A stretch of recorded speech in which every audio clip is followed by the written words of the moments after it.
महाराष्ट्र में धर्म सुधार आंदोलन और प्रार्थना समाज, आज हम इनको पढ़ेंगे। तो महाराष्ट्र में धर्म सुधार आंदोलन चले तो महाराष्ट्र में पाश्चात्य उदारवादी शिक्षा का प्रचार प्रसार यानी कि जो पहली उपज थे वह थे बाल शास्त्री। कौन थे? बाल शास्त्री थे, बाल शास्त्री। ठीक है, महाराष्ट्र में पाश्चात्य उदारवादी शिक्षा की जो पहली उपज थे वह बाल शास्त्री थे।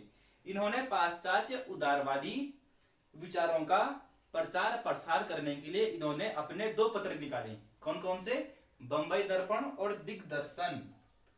बंबई दर्पण और दिग्दर्शन, इन्होंने दो पत्र निकाले थे।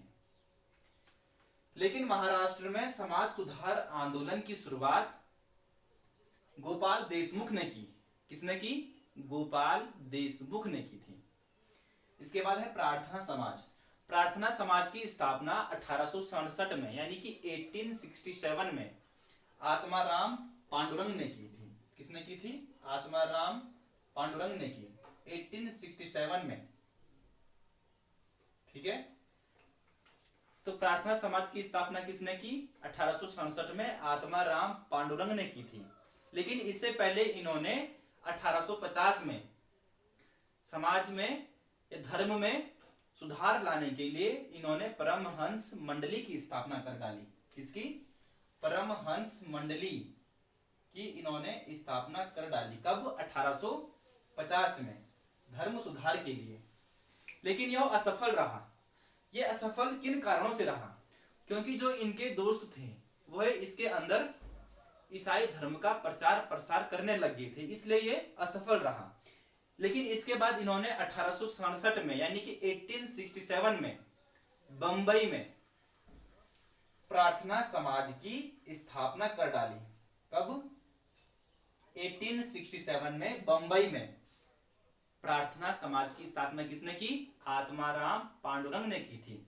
लेकिन इसको जो लोकप्रिय बनाया प्रार्थना समाज को, वह बनाया था महादेव गोविंद रानाडे ने।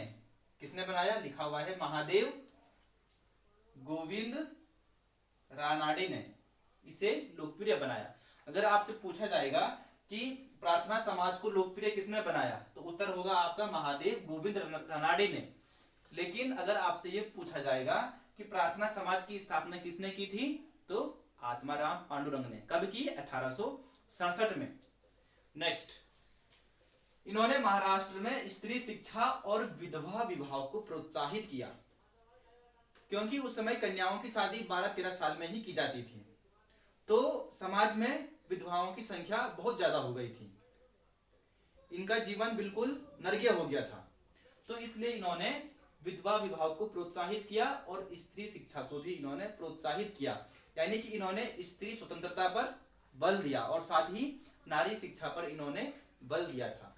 ठीक है, रानाडे ने महाराष्ट्र में उदारवादी शिक्षा के प्रसार के लिए 1884। अच्छा, कांग्रेस की स्थापना कब की गई? राष्ट्रीय कांग्रेस की स्थापना कब की गई थी? इसका उत्तर आप मुझे नीचे कमेंट बॉक्स में बताएंगे। ठीक है, तो 1884 में इन्होंने पुणे में दक्कन एजुकेशन सोसाइटी, कहां पर? दक्कन एजुकेशन सोसाइटी पुणे में 1884 में इन्होंने इसकी स्थापना की थी। किसने? रानाडे ने।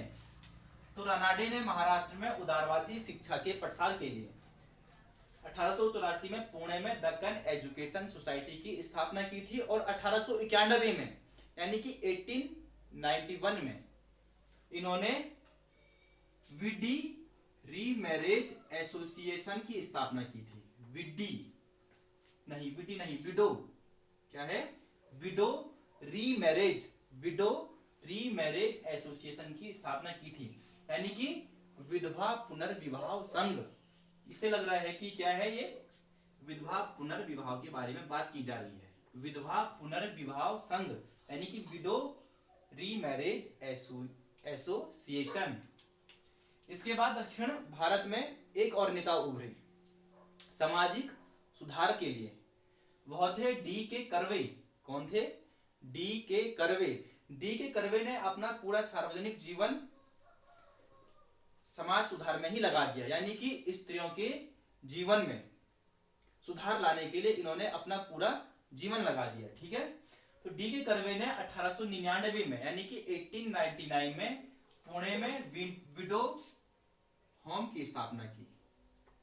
1899 में पुणे में विंडो होम की स्थापना किसने की? डी के कर्वे ने।